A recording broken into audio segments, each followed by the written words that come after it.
আমার বয়স 30 বছর, আমার কোমরে কৃত্রিম হাড় লাগিয়েছি, ডাক্তারের নিষেধ আছে সারা জীবন নিচে বসে কোনো কাজ না করতে। এখন আমি চেয়ারে বসে নামাজ পড়ি, আমার নামাজ হবে কিনা? খুবই গুরুত্বপূর্ণ প্রশ্ন ভাই।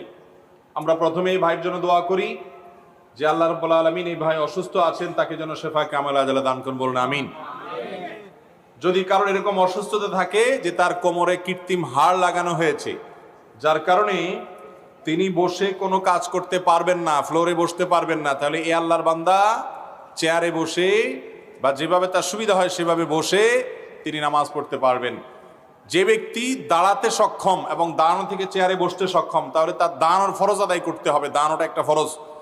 এরপরে রুকু সেজদা করতে পারে না, কোমর ভাঙতে পারে না, তাহলে চেয়ারে বসে হালকা একটু মাথা ঝুঁকি ইশারা করে রুকু বা সেজদা করবে, এইভাবে সে নামাজ পড়বে। কারণ লা ইউকাল্লিফুল্লাহু নাফসান ইল্লা উসআহা, আল্লাহ তাআলা কারোর সাধ্যের বাইরে কোনো কিছু করার জন্য তার উপরে কোনো নির্দেশ চাপায়া দেন নাই, বিধায় যতটুকু সাধ্যে আছে ততটুকু তিনি করবেন ইনশাআল্লাহ।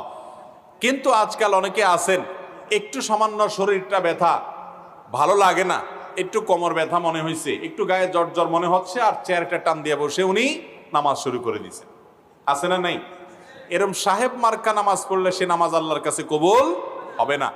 অবশ্যই আপনাকে দাঁড়িয়ে রুকু করে সিজদা করে নামাজ পড়তে হবে।